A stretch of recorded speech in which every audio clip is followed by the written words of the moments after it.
जय श्री राम मित्रों। कैसे हुआ श्री राम जी का वन में राज तिलक। जब महाराज जनक और माता सुनैना श्री राम और माता सीता जी से मिले। बहुत ही भावुक प्रसंग है। अयोध्या वासी भरत जी के साथ चित्रकूट में भगवान श्री राम जी से मिल रहे हैं। रात्रि के समय सभी लोग विश्राम कर रहे हैं, किंतु भरत जी और लक्ष्मण जी दोनों जाग रहे हैं। लक्ष्मण जी वीर आसन में बैठकर पहरा दे रहे हैं और भरत जी राम जी का चिंतन कर रहे हैं। कई विधि होई राम अभिषेकु, क्या उपाय है जिससे राम जी का राज तिलक हो जाए, राम जी लौटकर अयोध्या चले जाएं। भरत जी मन में विचार कर रहे हैं। एक उपाय है, यदि माता कौशल्या कहें तो राम जी अवश्य अयोध्या लौट चलेंगे।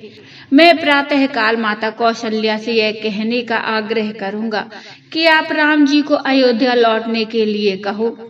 राम जी आपकी आज्ञा को कभी नहीं टालेंगे।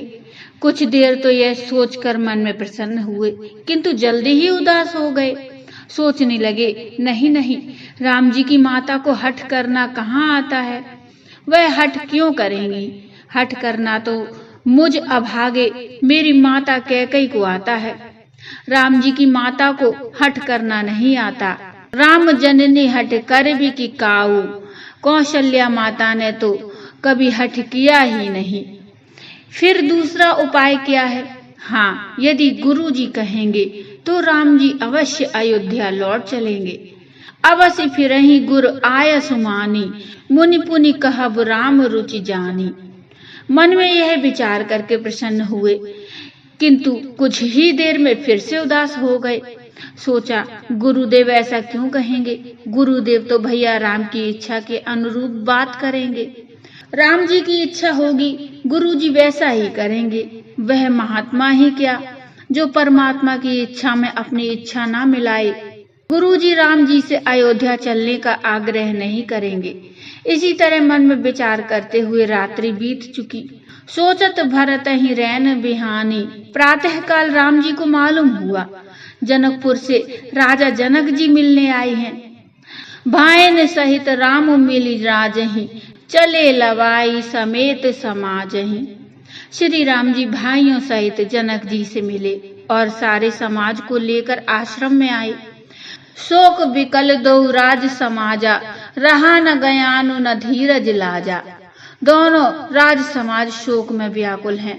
महाराज दशरथ जी के गुणों की प्रशंसा करते हुए सब रो रहे हैं। उनमें न ज्ञान रहा, न धीरज रहा, न लाज रही। सब शोक में डूबे हुए हैं। माता जानकी की माता सुनैना जी सब रानियों से मिलने आई।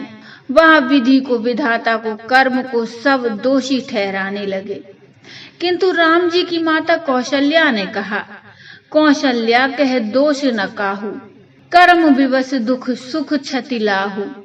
कर्म की गति बड़ी न्यारी है। जिस तरह 1000 गायों में बछड़ा अपनी माँ को पहचान लेता है, उसी तरह यह कर्म भी व्यक्ति के प्रारब्ध को पहचान लेता है। उसी के अनुसार सब कर्म करवाता है। इसलिए किसी को दोष देना व्यर्थ है। राजा जनक जी सीता जी से मिले। जनक जी ने सीता जी को हृदय से लगाया। लीन लाई और जनक जानकी। सीता जी को देखकर नेत्रों में जल भर आया। कहा, तुमने पति का और पिता का दोनों कुल धन्य कर दिए। जनक जी मन में विचार करने लगे, बेटी के विवाह में मैंने सब कुछ दिया, केवल यह तपस्वियों वाला वस्त्र नहीं दिया। यह देना मैं भूल गया। जनक जी श्री सीता जी को शिक्षा देकर आ गए। सिख आशीष हित दीन सुहाई, माता जानकी अपने माता पिता से मिलकर वापस अपनी सासुओं के पास चली गईं। जनक जी विश्राम कर रहे हैं, लेटे हुए हैं। सुनैना जी चरण दबा रही हैं। जनक जी ने पूछा, राम जी की माताओं के बीच क्या बातचीत हुई। सुनैना जी ने कहा कि बातें कर रही थीं, या तो भरत जी को भी राम जी के साथ भेज दो, या राम जी को भरत जी के साथ अयोध्या ले चलो। बस कल की सभा में आप यह निर्णय कराना। दूसरे दिन प्रातः काल जब सभा लगी तो गुरु वशिष्ठ जी ने भरत जी से कहा, बोलो भरत, तुम क्या चाहते हो? भरत जी ने कहा, गुरुदेव, जब मुझसे पूछना चाहिए था तब तो नहीं पूछा, और अब नहीं पूछना चाहिए तब मुझसे पूछ रहे हो। बूझिए मोहि उपाय अब, सो सब मोर अभाग। यदि आपको ऐसा पूछना था तो उसी दिन पूछ लेना था जब माता ने मुझे राज तिलक और राम जी को वनवास मांगा था। मुझे राज तिलक यह वरदान पहला था और राम जी को वनवास हो यह वरदान दूसरा था। आप उसी समय यह कहते कि ठीक है, वरदान अवश्य पूरे होंगे, किंतु क्रम से होगा। पहले राज तिलक मांगा है तो पहले राज तिलक होगा। किंतु मुझे आश्चर्य इस बात का है कि पहला वरदान पूरा नहीं हुआ और दूसरा वाला पहले पूरा हो गया। गुरुदेव ने राम जी से कहा, राम, तुम बोलो। राम जी ने कहा, गुरुदेव, आप बैठे हो, महाराज जनक बैठे हैं, सभी सभासद उपस्थित हैं। ऐसे में मेरे द्वारा बोलना भद्दा लगेगा। जो निर्णय हो आप ही सुनाइए। गुरु वशिष्ठ जी ने विचार किया कि कुछ ऐसी शर्त रख दी जाए जिसके कारण भरत राम जी को अयोध्या ले जाने की जिद छोड़ दे। वशिष्ठ जी ने कहा, एक उपाय है। भरत जी बोले, कहिए गुरुदेव, कौन सा उपाय है? मैं अवश्य करूंगा। वशिष्ठ जी ने कहा कि यदि तुम शत्रुघ्न सहित दोनों भाई राम जी के स्थान पर 14 वर्ष के लिए वनवास चले जाओ तो राम जी, सीता जी और लक्ष्मण जी सहित अयोध्या लौट सकते हैं। तुम कानन गवनहु दो भाई, फेर यही लखन सिय रघुराई। भरत जी ने कहा, अवश्य गुरुदेव। वशिष्ठ जी ने कहा, विचार कर लो, 1 साल 2 साल नहीं, पूरे 14 वर्ष हैं। गुरु जी की वाणी सुनकर दोनों भाई भरत और शत्रुघ्न जी प्रसन्न हो गए। सुनी सुवचन हर्षे दो भाई।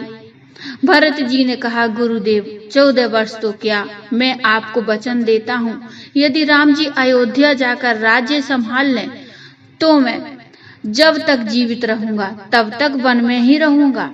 कानन करऊं जन्म भरी बासु। गुरु वशिष्ठ जी ने कहा, तुम धन्य हो भरत। भरत मुनि ही मम भीतर भाए, सहित समाज राम पही आए। गुरुदेव ने राम जी से कहा, कहो राम, क्या कहना चाहते हो? राम जी बोले, मेरी बुद्धि अब भरत के वश में हो गई है।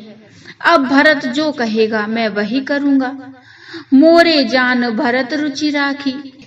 भरत जी अब जान रहे थे कि यदि मैं कहूंगा तो भैया अवश्य अयोध्या लौट जाएंगे, किंतु रघुकुल की आन बान शान और राम जी के भाव के विरुद्ध भरत जी कैसे बोल सकते हैं?